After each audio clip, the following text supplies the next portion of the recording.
பிசாசு உள்ளேருந்து நீ கேட்கறது கரெக்டு தானே, கரெக்டான காரியம் தானே, கேள கேள கேள. சில பேர் வீட்டில் கணவன் மனைவி சண்டை போட்டுப்பாங்க, அப்பா அம்மா தூரம் இருப்பாங்க. இந்த பொண்ணு ஃபோன் பண்ணி என் கணவர் இப்படி பண்ணுறாரு, அப்பா அம்மா இப்படி பண்ணுறா, அந்த ஆள் இப்படி பண்ணுறான்னு இவங்க ஓரளவுக்கு என்ன பண்ணுவாங்க, நம்ம போனால் பிரச்சனை சொல்லுங்க 2 நாள் கழிச்சு ஒன்று சேர்ந்துக்குங்க, சொல்லுங்க 2 நாள் கழிச்சு ஒன்று சேர்ந்துக்குங்க. இவங்க என்ன பார்ப்பாங்க, இவங்களே ஒன்று சரி நம்ம ஏன் போன கம்முன்னு இருப்பாங்க.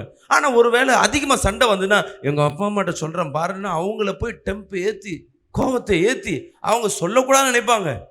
திடீர்னு வந்து ஏய் உனக்கு அறிவு இல்லை, என் பொண்ணு இப்படி பண்ணுற அப்படின்னு கோபத்தில் ஒன்று பேச, அவன் ஒன்று பேச, எங்கள் அப்பா அம்மாவேன்னு எதிர்த்து பேசுறியா, அவங்க ஒன்று பேச, இவன் கேட்காம இருந்தாவே அந்த பிள்ளைங்க 2 நாளுக்கு அப்புறம் ஒன்று சேர்ந்துட்டு இருக்கும். பெற்றோர் போய் அங்கே போய் கேட்டது அவங்க கேட்கக்கூடாதுன்னு நினச்சிருப்பாங்க, இதெல்லாம் நம்ம கண்டுக்க கூடாதுன்னு நினச்சிருப்பாங்க.